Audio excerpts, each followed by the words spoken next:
अब कभी नहीं छूटेंगे आपके फेवरेट टीवी शोज ZEE5 के साथ बिल्कुल फ्री।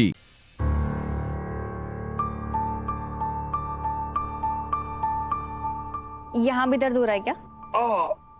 जरा वो स्प्रे देना। ये लीजिए।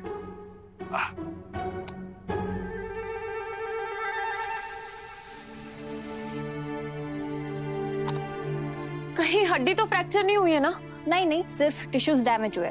लगता है सुभान सर कहीं ऊंचाई से गिरे।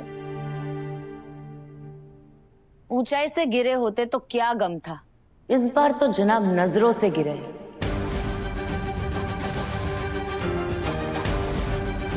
मतलब सुभान कहीं से नहीं गिरा, सुभान के ऊपर कोई गिरा है। कौन है एक बला,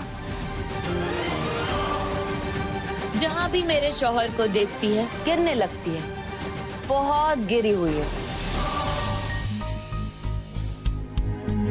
एक्चुअली मुझे ऑफिस ले दे दो। ऑफिस कुछ नहीं, पहले आराम करो माय डियर शौहर, आराम की जरूरत है।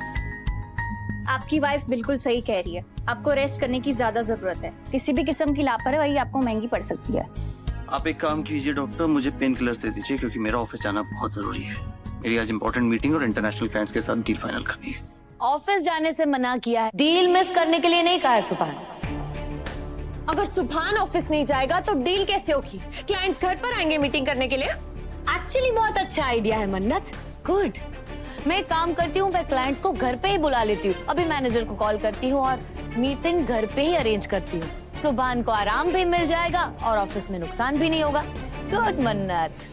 एक्चुअली बात तो बिल्कुल ठीक कह रही है, क्लाइंट्स को घर पे ही बुला लेते हैं ताकि उन्हें भी पता चले कि दो बिल्लियां आपस में लड़ती हुई कैसी दिखती है। और हम लोगों की जो रेपुटेशन है वो इंटरनेशनल मार्केट में भी खराब हो जाए। इसीलिए तो सुभान ये सजेशन दे रही है क्लाइंट्स को घर पे बुलाने के लिए, क्योंकि ये उनके सामने तमाशा करना चाहती है, इस घर की इज्जत को नीलाम करना चाहती है।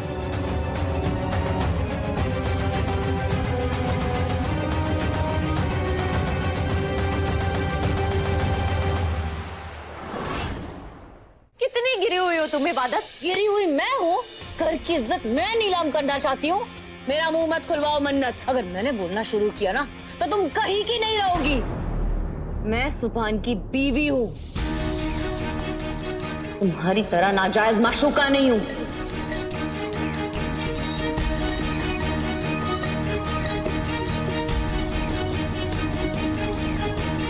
और मेरे शौहर की इज्जत का ख्याल जितना मुझे है ना, उतना तुम सोच भी नहीं सकती। क्लाइंट्स घर पे आएंगे, मीटिंग तो घर में ही होगी। ये दुआ हैदर डिजाइन की मैनेजिंग डायरेक्टर का आखिरी फैसला।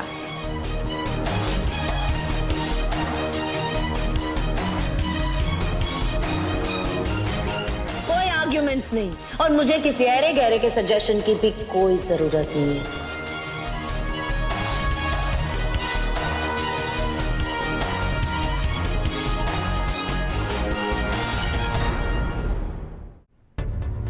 यार डॉक्टर कश्यप यहाँ आई हुई है और ये लोग लड़ाई कर रहे हैं। मिस और तो क्या सोचेगी मेरे बारे में, सोचेगी कैसा खानदान है इन लोगों का।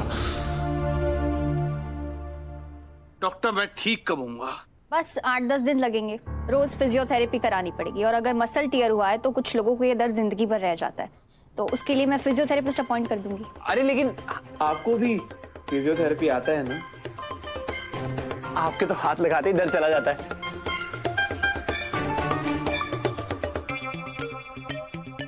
मतलब आपने भाई को हॉस्पिटल में 2 मिनट में ठीक कर दिया था, है ना? हाँ बिल्कुल, सोफी बिल्कुल सही कह रहा है। आपसे बेहतर और कौन कर सकता भला। और वैसे भी 8-10 दिन की बात है, आप ही रुक जाइए ना। पहली बार अरमान भाई ने कोई सही बात की है। आप ना यहीं पे रुक जाइए, 10 दिन 15 दिन आराम से रुकिए।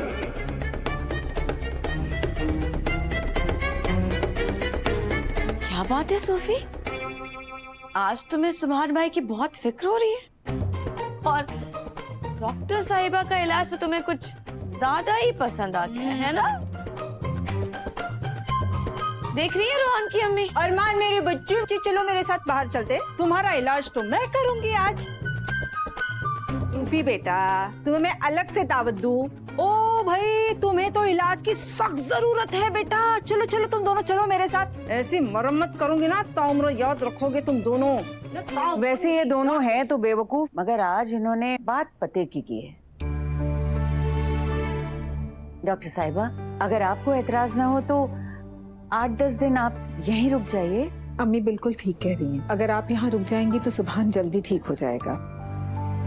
डॉक्टर प्लीज मेरे बेटे को ठीक कर दीजिए और पैसे की चिंता बिल्कुल मत कीजिएगा। जो भी आपका बिल होगा हम दे देंगे। हाँ डॉक्टर साहिबा, आप रुक जाइए। आप यहाँ रुकेंगी तो हम सबके लिए अच्छा होगा। ठीक है, आप लोग इतना कह रहे हैं तो मैं रुक जाती हूँ। आपके परिवार वालों को तो कोई परेशानी नहीं होगी ना? आप एक बार उनसे भी पूछ लीजिए। आंटी, मैं अकेली रहती हूँ, मेरे ज्यादा पेशेंट्स ऑनलाइन ही होते हैं, तो उन्हें तो मैं कहीं से भी कांटेक्ट कर सकती हूँ। ये तो बहुत अच्छी बात है। अगर आपको कोई भी तकलीफ है तो आप हमें बता दीजिए। नहीं नहीं, कोई तकलीफ नहीं होगी। और वैसे भी मैं जब जब आती हूँ आप लोग मुझे इतना प्यार देते हैं, मुझे लगता है मैं अपने ही घर आ गई हूँ। शुक्रिया बेटा, अल्लाह तुम्हें बहुत तरक्की दे। आमीन। आमीन। शुक्रिया डॉक्टर साहिबा, हम सबकी बात मानने के लिए। Thank you so much Kashyap. You welcome. Sufi बेटा, देखा अरमान भाई का जलवा, आखिर मेरे लिए रुकी गई। तुमने अपना चेहरा देखा है क्या? बात करने दी तुम। तुम्हारे लिए नहीं, मेरे लिए रुकी है। तो चलिए, अब ये तय हुआ कि कश्यप कुछ दिनों के लिए यहीं रहेगी। इतना ख्याल रहे कि ये इस घर की मेहमान है। मैं गेस्ट रूम तैयार करवा देती हूँ।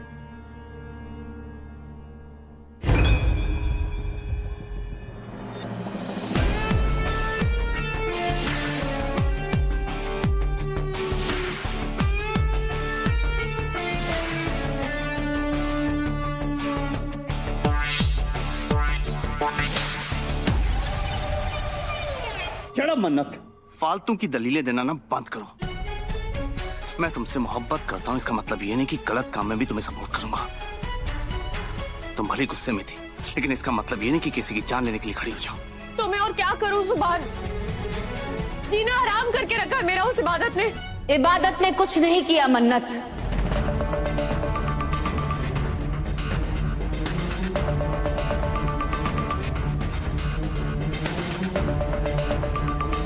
कि जो कुछ भी तुम्हारे साथ हो रहा है ना, उसकी जिम्मेदार तुम खुद हो। मुझ पे इल्जाम मत लगाओ। तुम किसी का शौहर छीनने की कोशिश करोगी, बंद कमरे में अपने गुनाहों का बाजार सजाओगी, दूसरी औरत बनके किसी का घर उजाड़ोगी, तो दुनिया तो तुम्हें गालियां ही देगी। चुप हो जाओ इबादत। क्यों चुप हो जाऊं मैं? तुम्हें आईना दिखा रही है तो बहुत तकलीफ हो रही है। तुम एक नंबर की बेहया, बेशरम। Stop it, guys! Stop it! कम से कम मेरी तबीयत का तो लिहाज करो यार।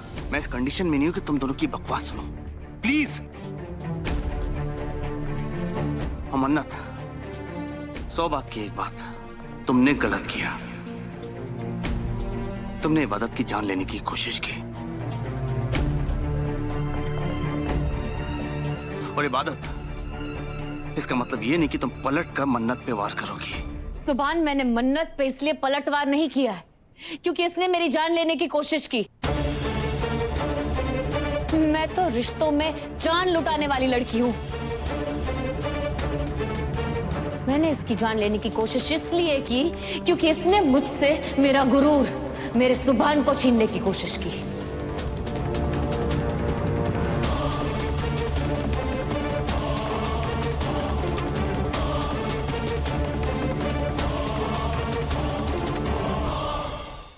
ZEE5 ऐप डाउनलोड करें और देखें सारे एपिसोड्स बिल्कुल फ्री।